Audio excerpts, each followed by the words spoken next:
Welcome to the Simpleton Podcast. We have a special guest today. We have Dr. Jonathan Reyes. How you doing, Doctor? Good. All right. I met you probably in 2011, 2010 time period. Do you know when you started? Okay. All right. That sounds right. Good. All right. I want to give everyone kind of a flyover of what I know of your career so far, because I think it lends you to be some great questions. You know, you're a PhD in history from Notre Dame. Is that right? That's right. And what part of history did you study? I studied intellectual history, 19th and early 20th century. So ideas in the West, basically the Enlightenment, what happened as a result of the Enlightenment. Yeah, the way ideas work, the way they influence, the way history goes, that kind of thing. Is that very broad, like everything from economists to philosophers to politicians, or was it focused on like one area? No, it's pretty broad, but then when you get to the dissertation, you got to tighten it up. So my dissertation was on a guy named Christopher Dawson, who was a Catholic historian from the early 20th century. So, okay, great. All right. So you went from there to teaching at Christendom College. That's right. And my first job, that was great. And somehow you got involved in the early days of Focus in the early 2000s. Yeah. So Curtis Martin, founder of Focus, they had their summer training out at Christendom College, and Tim Gray was there, who knew Focus well, and that's how we got connected. Okay. And then you started working with Archbishop Chaput and started the Augustine Institute? Yep, after Focus. I was still with Focus. So I had moved to Colorado, was with Focus, then we did the Augustine Institute. Yeah. And then from there, even though you're a PhD in history, Archbishop Chaput kind of like tapped you on the shoulder and asked you if you would run Catholic Charities for Denver. Actually, I took a sabbatical year, and it was during the sabbatical year he asked that. So okay, great. All right, so now you are like a PhD in history managing an enormous social work organization. Right. At a time when Catholic Charities across the U.S. was having a lot of conflict with, I feel like the federal government on different things, like the D.C. Catholic Charities was struggling with whether or not they were going to honor gay marriage and give the benefits to the gay spouses, and they were threatening to cancel all services. I remember this is when I met you, is when you had just taken this job, and I remember you guys talking about whether or not you were allowed to have mass on facilities run by Catholic Charities if they were taking government contracts, and that this is like a struggle, right? So it was a very interesting time to be involved in that, I think. Yeah, it got a lot hotter after I left, but yeah, it was just at the beginning of that kind of stuff. You're exactly right. Okay. Yeah. And during that time, I remember I was pitching to you that maybe we should try to reform social work and make it more spiritual, and then you gave me this kind of like early version of Christ in the City idea of what if we took young people and trained them up to serve the poor. And then are you properly called the founder of Christ in the City? Right. That's what they call me. Okay. Others did all the work, but yeah, it was actually a lecture I gave in South America. I was in Peru, and I gave a lecture down there on a vision for how we could combine spiritual life, evangelization, service of the poor in an integrated way. And from that came the Christ in the City model. Yeah. And I've always wondered about that, because there is some religious community involved with Christ in the City, right? And they're from South America. Right. A Peruvian community called the Christian Life Movement, and they help with the formation. So that's, well, Clark, but there's a strong formation component to Christ in the City. You live in a household, like similar. Morning, evening prayer, faith formation, intellectual formation, etc. And we knew that if we were going to build that model, we needed the help of people who were pros at formation. So, I didn't know they were there from the beginning. I'd always wondered how they got involved, but that now makes sense. They were there from the beginning. In fact, when we first started it as part of Catholic Charities, it was just a prototype, and I was waiting to hear from them if they could invest in, let's put this in a household and let's get the people in. They said yes, and so that's why Christ in the City is what it is, why it's an intense formation program. Yeah. And then you left Denver and took a job with the USCCB. What was your title there? The first title was, and it's a title I kept, I ended up with two, but I was in charge of all the justice, peace, and human development stuff. So executive director for justice, peace, human development. So that's running numerous committees for the USCCB, staffing them, because the committees belong to the bishops.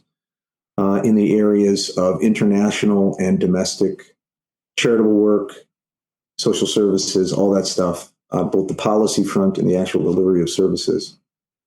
So, were you involved with like lobbying with that, or was it just like well, you had a separate government affairs group that did the actual lobbying. We were the policy shop and the service shop. So eventually I was in charge of government affairs as well. So eventually by the time I left the USCCB, I ran all of our government affairs as well as all of our justice, peace, and human development stuff. And where are you now? I'm with the Knights of Columbus. I'm still in Manassas. I'm still in Virginia here. But I work for the Knights, and what I do is oversee a lot of our external partnerships with organizations. And I have a title senior advisor to the CEO. So a lot of strategy stuff and ideas we have together. So it's just been a great place. The Knights is so big. Most people don't know this, but 2 million members, multiple countries.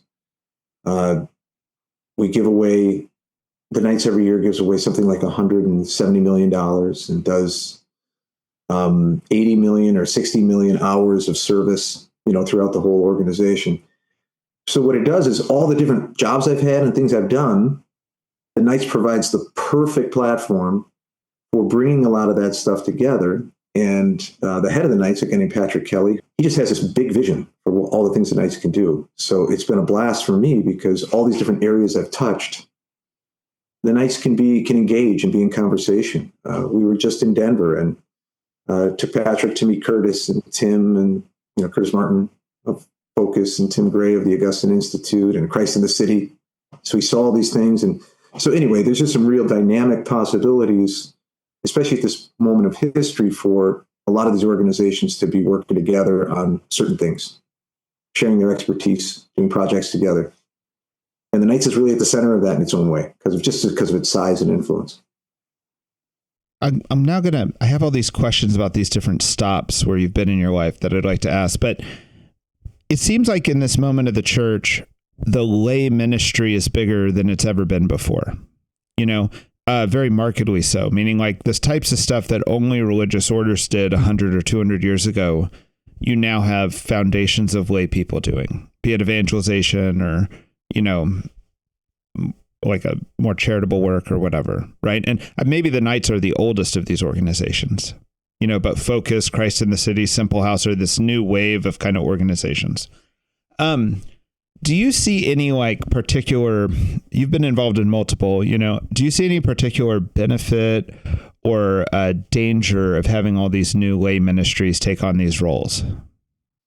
Yeah, a couple thoughts to that. The first is, I think you're onto something there about lay roles. We should note that there have always been the lay organizations, sodalities and these things. These were big. And it's particularly in the States. The States has had a sort of robust lay engagement in most of its history, at least in the 20th century. So, but there have been different versions of it. There have been very different versions of it. And yes, certain things that lay people are doing now would have felt like they were the province of some other religious order or community, et cetera. So, but it's interesting, the U.S. church, I think people underestimate just how lay active it was with sodalities and people in different organizations and the Legion of Mary and family movements and these sorts of things. So yeah, the Knights is probably one of the oldest. We're 140 years old and still going. So what is this moment? Well, it's really interesting because it seems to me, and I think that Pope Benedict was onto something here when he just recognized that something was going on in the laity. And you have to be careful with it. One is you want to let good things flourish. Look, if someone's inspired to do something, let them run. As culture is increasingly secular, the answer to that in part is going to be lay people doing things like starting Simple House or starting Focus or starting other institutions. And I think it's just part of it. What's the danger of these things is, it's really important that they're ecclesial, that they're close to the church. You don't want these kinds of things wandering. Any time of renewal, whether it was France in the 19th century, whether it was after St. Teresa of Avila in Spain, you can always see some of these lay things have a lot of energy, a lot of goodwill, and they can sort of run off the rails a little bit, break a little bit too much from the church, cause a certain kind of. And so I think one of the great challenges for new organizations is to find that the right relationship to the Church of Jesus Christ, to his church, but the right amount of motion, movement, freedom to do the kinds of dynamic and experimental things they're doing. And in my experience, it's been really good ecclesial leaders who have made that really possible, of whom Archbishop Chaput was one. He just has a sense for freedom, but stay with the church kind of dynamics. So these are all structured interestingly. This was a big debate in Catholic Charities back in the day, but do they belong to the bishop? Do they not belong to the bishop? Who sits on the board? How are they governed? All these kinds of things as ways to figure out exactly how to stay at the heart of the church, but with all the freedom and dynamism to do the particular calling that these organizations have had. And I would say we've been watching that get sorted out. And for a lot of these organizations, it's going well, blessed be God. But that's going to be key long term. Yeah, the two things I've kind of seen that I worry about are, like, one is kind of a good thing, but is what the Protestants would maybe call parachurch, where I feel like I have this interesting role in our diocese where I don't actually work for the diocese. And in fact, all we are is just an association. We're just lay people running a nonprofit. And so I can speak up on things that maybe someone who works for the bishop wouldn't. And I've never really corrected the bishop, but still you can say things out loud that other people don't say. But the things I worry about are like, and I also think there's also another benefit that, like at one point early on, we thought about we were in discussions with the Archdiocese of Washington to become our landlord.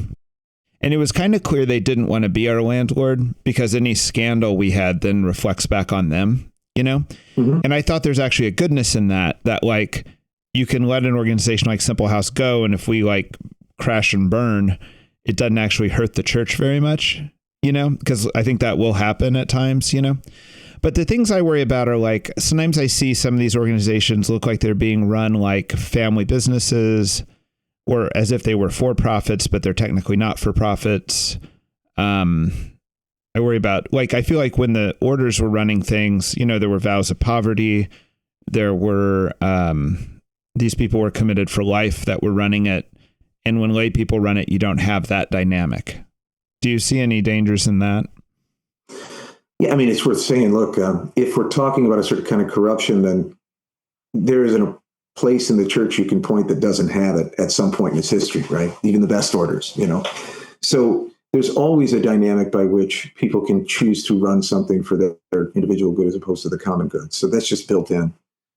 I think, with all the laws around C3s, which you know very well, it's kind of hard the C3s are hemmed in pretty tightly with a lot of laws. And so there's a certain kind of, reporting, you got to do your 990s, whatever, all these different things that are sort of good business sense. So the U.S. is a good place to be trying to do these things as independent businesses. But you're right. I mean, there's a necessity of people. Look, the necessities of people who do these things need to be pursuing holiness, to cooperate with one another. It's really a spiritual endeavor. If it ceases to be a spiritual endeavor, it may be fine, but two things happen. I think it loses its spiritual potency and it can more easily go off the rails. But yeah, I think we've got to keep our eye on all these things. But this is just a human thing. So I'm not too worried about that. You know what I think is maybe bigger? Let me ask you about this, Clark. What do you think of this? There's a tendency for new movements to think of themselves as having the answer. We're doing it right. And so I think the real danger in new movements is probably spiritual, and it's spiritual pride. And this line that keeps coming to me from Robert Hugh Benson, the guy who wrote Lord of the World, which is, we're not saving the church is saving us. So there's a tendency to be, we're going to be that new dynamic apostolate that no one ever did, and why didn't they think of it? And those guys are just missing it. So I think the real temptation is pride for some of these young movements. And that's one of the things, at least from a spiritual level, we should keep our eye on. Yeah, for me, that came to a head with one of our early donors. We had this guy who was a DC guy. He actually was one of the very first lobbyists. The Washington Post did a whole article on him on being one of the first K Street guys, And he had this way in which he really loved our ministry, but he had no desire for the voluntary poverty, no desire to like do it or anything like that. But he was the friendliest, most helpful guy, you know? And I realized there that, like he started, you know, taking collections at his church and introducing us to people and things. And I realized there that it was like, he really appreciates us, but has no desire to be us, you know? And it made me think that it feels like you're really living your vocation well when you see the other vocations in the church and you really like them, but they aren't like a challenge or an affront to what you're doing. Mm. You know, I don't know. I felt like I have to carry Simple House like that, you know, like, I hope you love us, but I don't need to convince you to join us. Right. Yeah, no. So, but you know, the kind of spiritual practices you built into Simple House they're guards against, you know, some of the ways we can go off the rails. Nothing's guaranteed. You know that better than as well as anybody. But these are the kinds of practices we build into our life precisely to protect us from some of the ways we can go off the rails. That's just good spiritual sense. So you got your doctorate, I assume, because you wanted to teach at the university, right? Mm-hmm. How long did you do that before you ended up not teaching at the university? Right. I was teaching at Christendom from 98 to 2004. Okay. So then teaching, and I was an administrator towards the end. I was also the vice president for academics. So I just like universities. I like colleges. So. But then you left colleges. Yeah. You know, I came to really a deeper conviction about my faith when I was an undergrad at the University of Michigan. And I met an organization called University Christian Outreach. Their like focus really changed my life. Or deepened my life. I was a Catholic, but it really deepened my spiritual life. So I really always had a heart for college students. Part of the reason I got a PhD was so I could be around college students. And I realized college students are influenced by professors. So if you want to be a source of evangelization, guidance, care, that's a good position to be in. So when Focus came along, it sort of fit a trajectory in my life. It wasn't like it was going back to some of the stuff I'd been doing for University Christian Outreach. I was on staff for a couple of years before I went to grad school. So it was a key piece of my life, and it was working with college students. So it felt like a part of my life already. And when you kind of transition from that to doing the Augustine Institute, that seems like a pretty obvious, like kind of back to academics a little bit, but kind of filling this void in the church where we need adult education. Is that the way you saw it, or? Sure did. It was just, let's create. Part of it was we had all these great Focus missionaries who may have studied biology or chemistry or whatever, and we needed a way to get them formed up in the faith quickly. And a master's degree is the way you do that. But then we also had a vision of, look, it's a leadership question. Everything in the church is a leadership question. So let's create a way for any layman in the church who's interested in really serving the church. Let's get them into a sort of deep formation in the faith. In an approach to apostolic life, let's offer that. So that's where the Augustine Institute came from. And, you know, Curtis was a part of that founding. Focus was as much a part of that founding as anybody. So it was really meant to serve these couple needs. We just saw a gap. It seems like the bigger kind of career change is when you went to Catholic Charities. What was Chaput trying to do?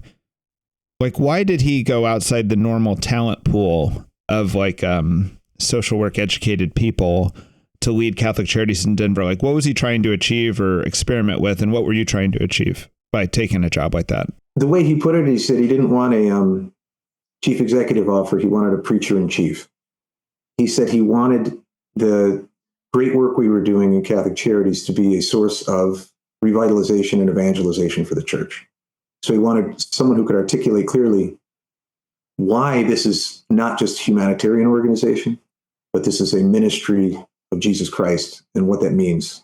So we took on, that's why we started Christ in the City. That's why we did a whole bunch of things, but it was very much to say Catholics do charity differently, not just because of what motivates us, but we do it differently because of who motivates us and how we do it and what it means to do charity. And he wanted that sort of to be alive and active in the diocese. If you think of, when I think of your other stops, like Christendom, Focus, Augustine Institute, Christendom wasn't quite a startup, but it wasn't that far away from being a startup when you were there, you know? I mean, it was still felt like a new place, you know? When you take 20 over, years old, yeah, something like that, yeah. Right. So when you take over Catholic Charities, you're actually taking over a very established organization, right? When you see that, do you think that I'm just almost a management question, but I think it has to do with a certain spiritual attitude too. Do you see that as like, hey, I'm going to try to fix this, or I'm going to try to turn this a different direction? Or do you see this as like, no, let's let all of the good keep happening. I'm going to start new things within it, like Christ in the City. And that's the way to, I don't know, change the feel of an organization. Yeah, I mean, I guess the way I would approach it is those are both appropriate ways to approach in theory. But I spent the first 6 months of my time at Catholic Charities doing nothing but figuring out Catholic Charities. So just getting to know what motivated people, what they're doing, why they're there, what the kind of work we do, as well as how our finances worked, and what portion of our funds came from the government, which did we raise.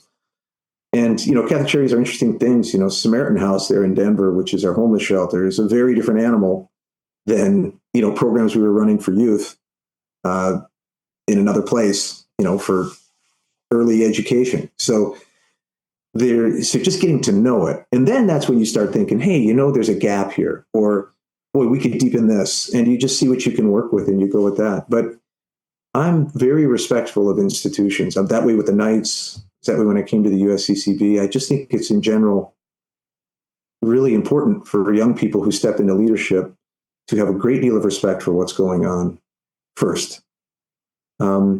And I guess I've always viewed it as ministry. And so you can't really serve something you don't love well.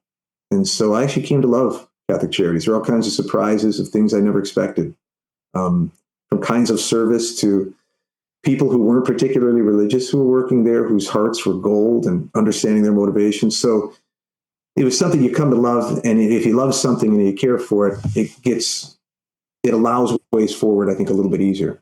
Not everything was easy, but that was our goal, to bring it just deeply into the church's tradition and let it be a witness of Christ's love.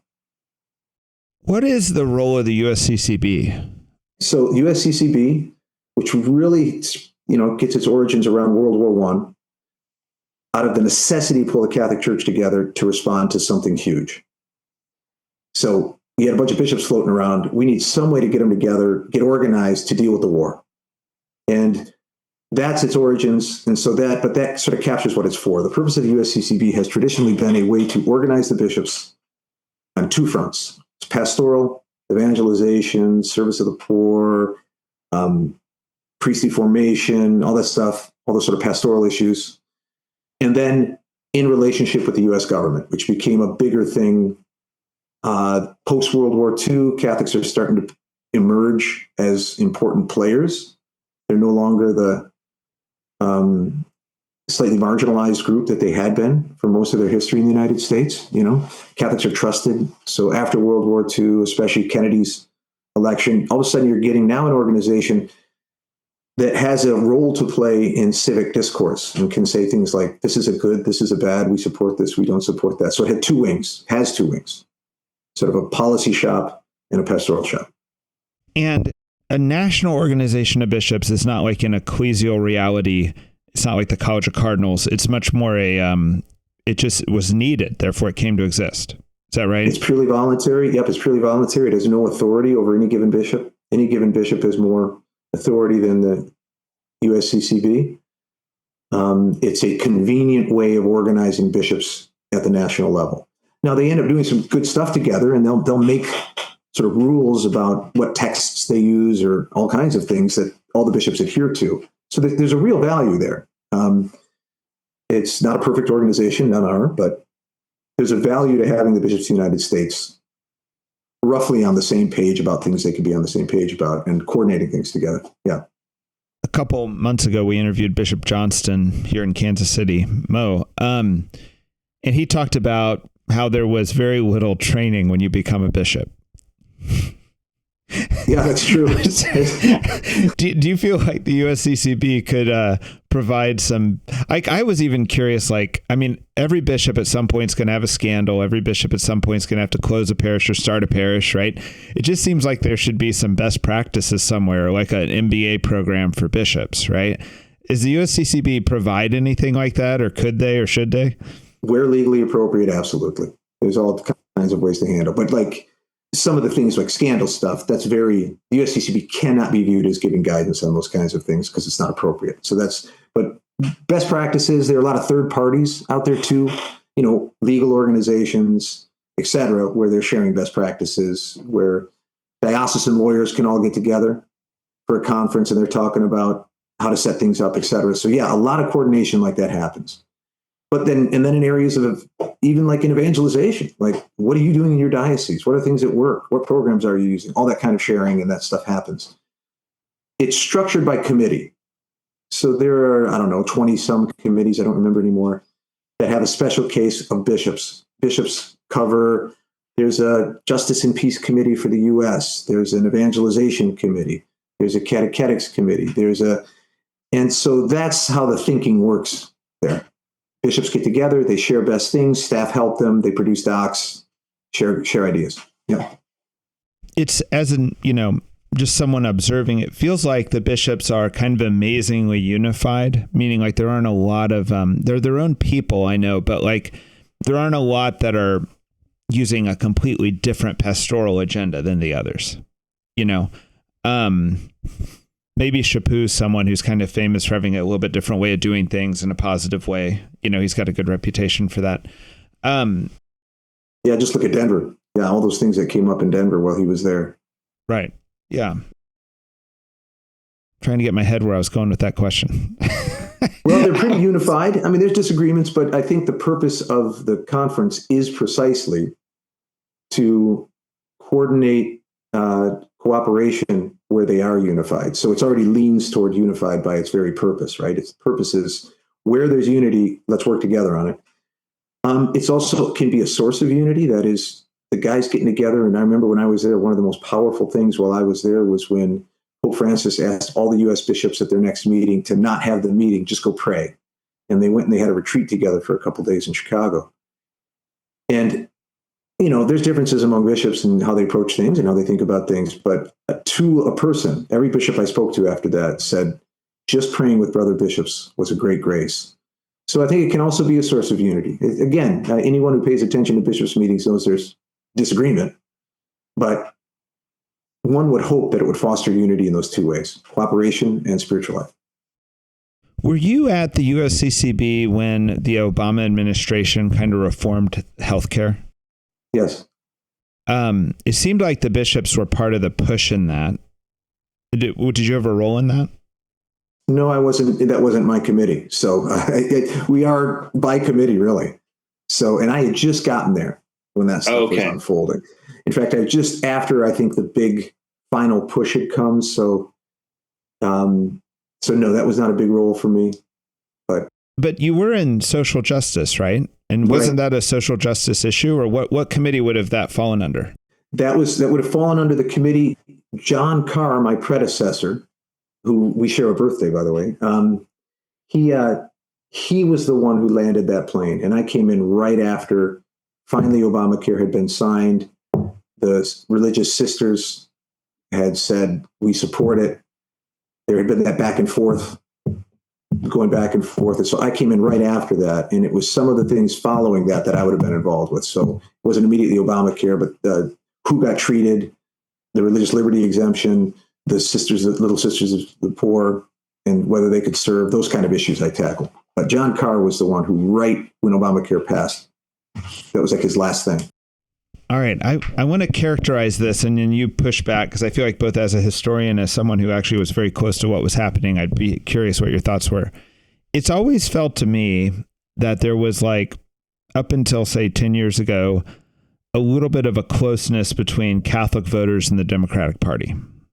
I think there was a feeling that they shared more of our social concerns than the Republican Party, right? And it felt like the bishops helped get the Obamacare package through. And then within a year, it felt like maybe the administration had either betrayed the Catholics or pushed for birth control and abortion in a way that kind of like, look, we wouldn't have been pushing with you had we known you were going to do this right after it got passed. And it felt to me like there was a change in attitude towards the Democratic Party or towards that type of political cooperation immediately following that. Does any of that sound right to you, or what's your take on that? Yeah, I think context is really important here. So forever, Catholics in this country, since the massive Irish immigration in the late 19th century and then through the early, have been Democrats, because it was the Democrats in the big cities who were on the side of labor. And, the old Democrats, they were on the side of labor. They ran the cities, sometimes in a corrupt way and sometimes not. Welcome to politics.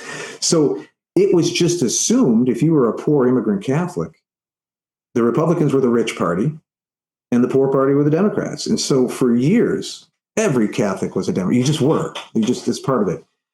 This takes a shift after World War II. And what really happened that sort of really broke that old model was Roe versus Wade. When one party actually took the Catholic side on the abortion issue that had traditionally not been the Catholic Party. And, some historians have written all about this. It's a fascinating story. But that's when we start getting the notion that there's Republican Catholics and there's Democrat Catholics and that kind of thing. So Second Vatican Council, all these things, that really emerged in the US. That was the sort of neuralgic issue. And I would say that has been a source of tension in the Catholic Church since that time. That's why you'll hear things like, do you vote just on one issue? Do you vote on many issues? Well, the Democrats are with us on this. The Republicans are with us on this. My predecessor wrote an article that, a Catholic without a home. I don't have a political home so I think that's where it became very challenging for us. So then when the bishops do political work, it's by issue. And so the bishops have always been for healthcare for as many people as possible. They just always have as a principle. Now, you can debate whether this was the best way to do it or not. That's fine. And there were debates. And they've always been pro-life. And you can debate whether the best way to do it is this or that. And so I just think to be a Catholic in the United States is to have, and just in terms of your weighing issues, you're going to be of two minds about these things. And it's not a simple. So I agree with everything you're saying. My one follow-up would be, do you feel like the bishops would be more gun shy today to push something like that after what happened with Obamacare? Gosh, that's a great question. I don't know quite how to answer it because it's sort of speculative, but I would say the world has changed so much culturally in just the last 20 years with cultural shifts, as you know, the increasing secularization at a fast rate in that. But I think the bishops are just more careful in general there's just more landmines than there ever were because the culture has moved so much on some foundational Christian ethical questions, the redefinition of marriage to the questioning of male-female, all these things have created a completely different environment than, say, 1990s, whether you thought lower taxes helped the poor more or social program. We're in a completely different space now. And so I think the bishops are very aware that it's just a very different cultural moment. So anything you do runs risks. So that's another question I had, though, was like, I wonder now if social justice is possible. And what I mean by that is like, I have a brother-in-law who is very active in Costa Rican politics. And in Costa Rica, they have a hard time with tax compliance. And I bet most countries in the world do. Like a very small number of their citizens are filing taxes, right? So any government initiative you propose is already got this weird reality attached to it that you're only asking part of the population to even do it, Mm-hmm. And if you also have corruption in any other forms, like if you've got significant judges who might be taking bribes or police officers taking bribes or something like this, right? It starts to make you wonder whether or not there's any, like in the 90s when we talked about social justice, we talked about healthcare, we talked about social safety nets, we talked about these types of things, right? But if you kind of are failing at the level of governance at a more basic level, can you even have it? Like I'm at the point now where I'm like, any healthcare reform, I'm worried would get so captured by whatever industries are involved that I don't believe we'd get what we set out to get. So I don't think it's possible to do, you know. Do you have any comment on that? Like, I worry that like there's a point when like social justice has to start out with like honest courts, honest police officers, honest, you know, just a well-functioning government before you can even talk about the second order things, I guess. Yeah, let me one up you on this maybe. In this sense, civilization lives or dies based on institutions.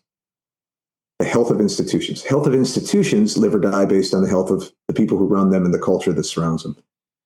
I think the broader thing we're facing in the US right now is an institutional crisis. People don't have confidence in institutions for good reason, many of them.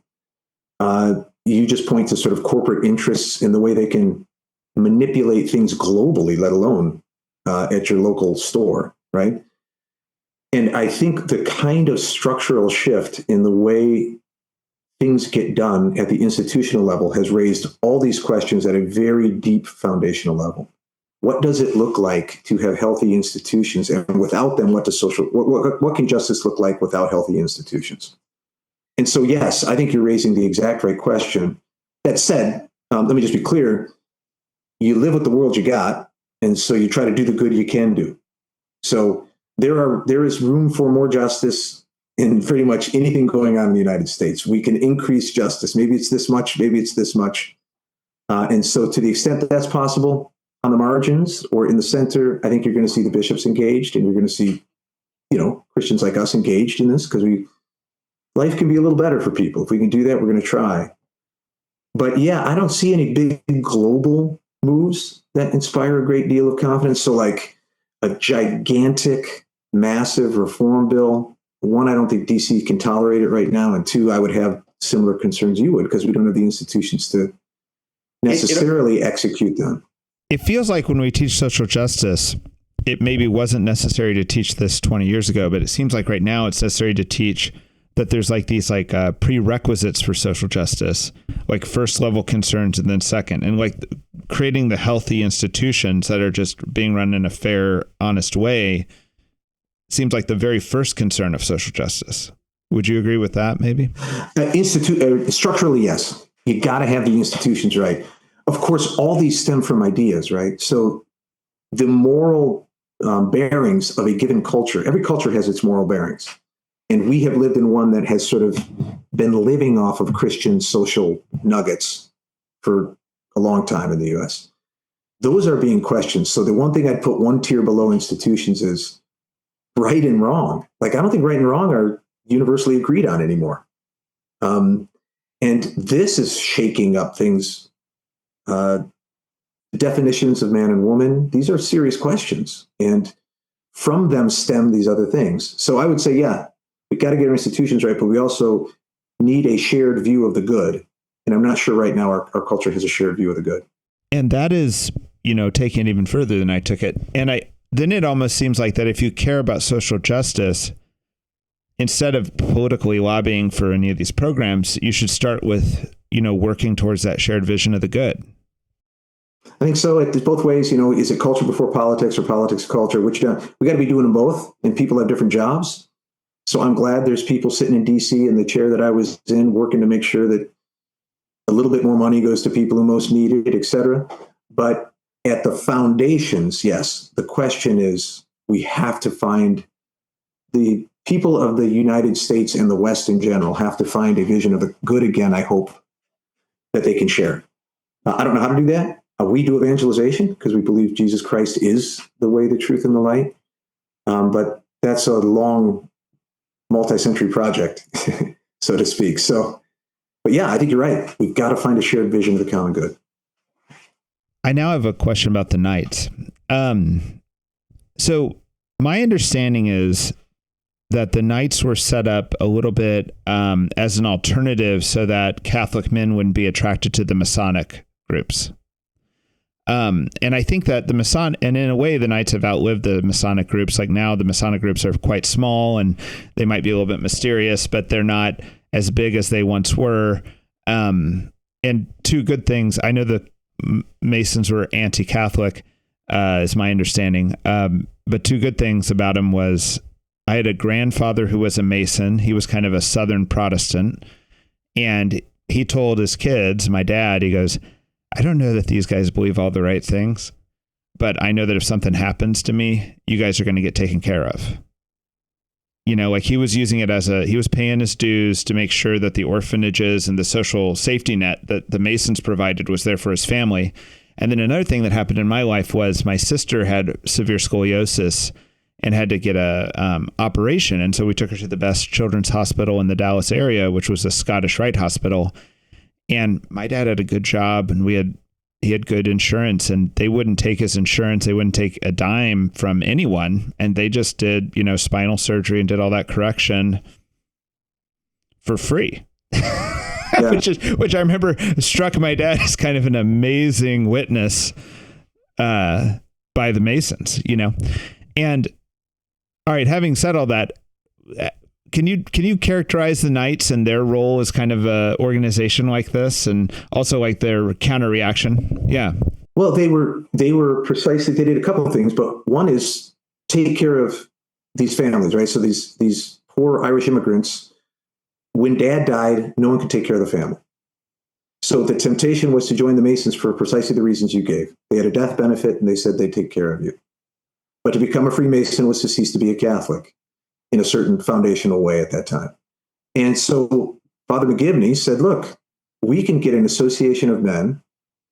Let's form our own mutual aid society, which is what it is. Everyone gets a death benefit. That was the first thing they did. They pooled their money.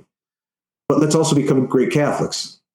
And so it was a spiritual organization, but very much in response to the Masons by providing, you don't need to go there for a death benefit. The other thing is with the Freemasons at the time, you could advance socially. They had connections. They weren't all poor like the Catholics. So there was a temptation to leave your faith in order to, make advances, get security for your family and that. And so Father McGivney said, no, we can do that as Catholics. And I think it's why, there were, by the way, at that time, there were hundreds or at least dozens of fraternal organizations, the Foresters and you go back in history in the late 19th century, and there were all kinds of small organizations. So this was just a normal kind of thing. This wasn't like a weird, quirky thing. There were men's associations all over the place based on mutual aid or based on your profession, or both. So McGivney was in that mold. It was pretty radical for a Catholic to do it, though. And even more so because Father McGivney would not be the leader of it. He deliberately put a layman in charge of it. So it was one of like the first lay apostolates. It was a lay apostolate way ahead of its time. There were others, but he deliberately said the laity need to do this. And I think it's part of the reason the Knights are still with us. The other part is we're a big insurance company, but part of the reason the Knights are still with us is it had a certain kind of room for lay leadership that allowed it to continue to grow and thrive for 140 years.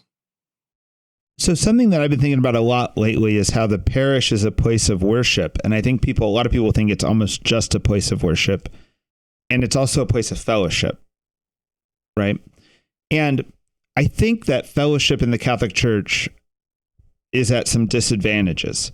For example, like if you decide you're going to start a Tuesday night rosary, that rosary will continue until the very last person doesn't show up to say that rosary, because you'll never cancel the Tuesday night rosary, right? But if you start a Tuesday night, like supper, you can cancel it. I had a situation where we had a very successful donuts after Mass thing where everyone hung out after Mass for, half an hour plus, to the point it was a problem for the next Mass because we were all just hanging out all the time eating donuts after Mass. And the new priest canceled donuts after Mass. And another priest told me, he goes, Catholics call it donuts. Protestants call it fellowship. That's right. That's right. And I realized that if we'd called it fellowship, he probably wouldn't have canceled it. And the Knights are like the great fellowship organization in a sense. And even today I see at my own parish, like we've have someone looking for a job and the guy's got kids. I mean, it's like, well, are we going to help this guy find a job, and use our social networks to do this or not, and I feel like when I mention it to other Catholics that, hey, no, we got to get on helping this guy find a job. It's almost like a light bulb comes on, like, oh, we can do that. Like, What is the nights or your vision for what fellowship should look like at the parish and what the parish community should be? Like if the nights are operating really well. Well, where they're operating really well, the nights facilitate all kinds of sort of fellowship, right? So the fellowship of themselves, but the nights has increasingly over the last 40 years become a family organization. So it's even increasingly more like, let's not just get the guys together. For a while, it was the guys got together, did things and did service. Now it's actually much more family oriented, which I think is essential, right? Because young families, guys just can't take a Tuesday night off to just hang out with the other guys anymore. Those days are over in just socially. So what we've increasingly done is the nights have moved to doing things that the whole family can be engaged in, including service and faith formation. Men need faith formation and men need fellowship, right? So when you say fellowship, another word we might use is friendship, friendship in Christ. And for all kinds of reasons, that the breakdown of personal relationships right now culturally is massive. Men in particular suffering from loneliness, isolation, no good friends. Young parents having trouble finding other good parents unless you happen to find a good school and you start connecting. Few places for people to really link up in a meaningful way other than getting stuff done.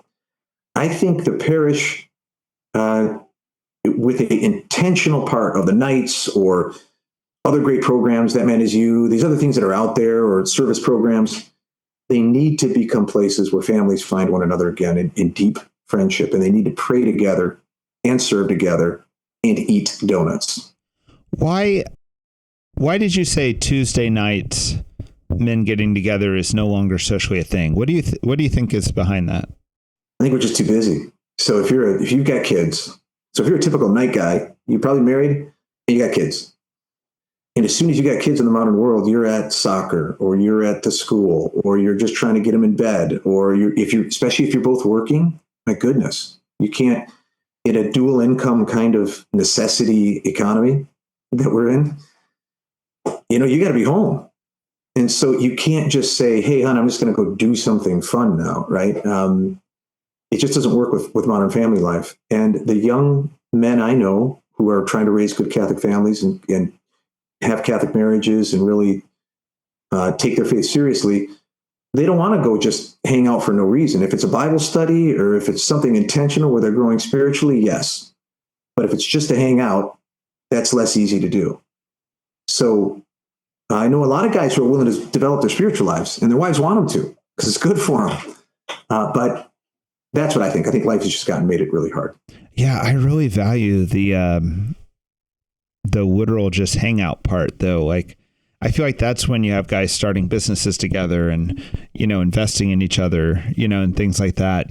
I feel like whenever that's going on, someone then proposes that we then make it a Bible study or a worship type thing. And I'm like, hold it. No, don't kill the hangout time. Don't kill the vibe. Okay. Yeah. And I'm not against worship. I'm just like, I feel like this is what we're really short on here, Well, I mean, the model is what? You get together, you study the Bible or you read for half an hour, and then you have a beer, and then you have fellowship, right? They go together, right? But it's meant to be, I do think there's an element to make it spiritual friendship without being weird or goofy. It's sort of a weird term. But the faith is meant to be the deepest thing in our lives. And it's, as Aristotle would say, it's sharing goods together that make the deepest friends. So the deepest thing in you and the deepest thing to me, if we share that, then we should do that thing. We should share that good. And the fruit of that, though, is some of the best friends in my life, guys who I'll stay up till midnight talking to, but everything under the sun, even when I'm too old to be staying up to midnight anymore, right? But it really is the fruit of a deep shared spiritual life, at least in my life. So my wife and I were watching a documentary on pinball, and one of the guys was saying, okay. It was a good documentary. It was real cheaply done, but very informative. And the guy said, America used to eat at home and go out for entertainment. Like you wouldn't stay at home and entertain yourself. Yeah. You know, now he's like, we go out to eat and we go home for entertainment, you know? And I have this sense of like when two people date, like a man and a woman, they're discerning marriage, but it's not like they go out and say, hey, do you want to go discern marriage for an hour? You say, no, let's go play pickleball, or let's go. You almost like need the pickleball as the like focus. Absolutely. So that the discernment can happen on the side, you know? And I feel like even with men's spiritual friendship, when people create the night for spiritual friendship, it's too awkward. It's like sitting down with a woman for an hour and discerning marriage. It's like, it needs to be like, no, we're going to do like slot car racing or build a model railroad, or I don't know what the activity is. And then spiritual friendship can happen maybe as like this like thing on the side. Sure. And here's what the genius of the nights is. One thing men do, even sometimes you'll hear this image. Women like to look at each other face to face. Men like to be shoulder to shoulder, doing something, going somewhere. That's why we like big sports teams and things. And these are, just tendencies. I'm not trying to generalize or anything too much. But I would say this. The night's service has been a great tool for men getting to know each other. Let's go serve together. Yeah, I'm into that. I want to serve. You want to serve. It's not pickleball, so it's not just entertainment, but it's a great thing for men to do.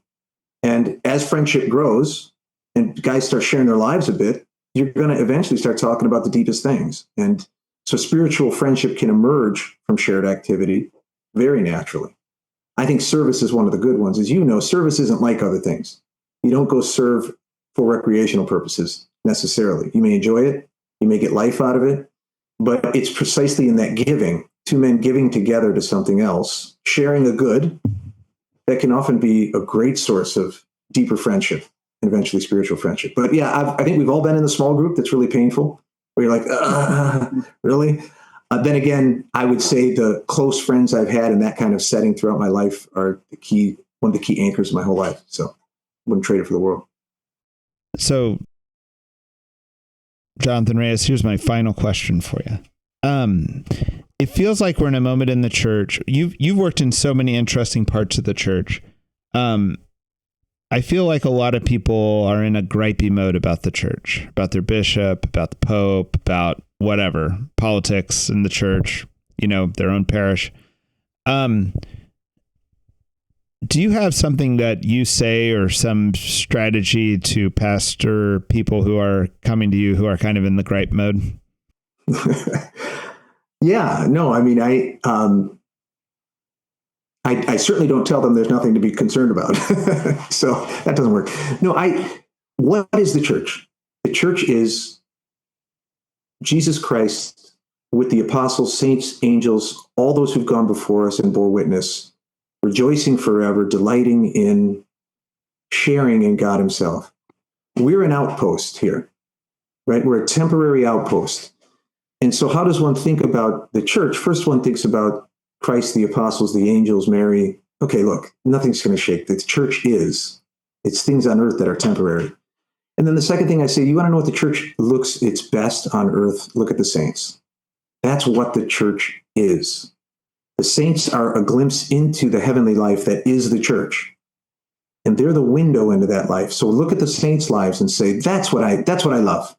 I love the thing that the Lord left that creates room for this kind of miraculous holy life.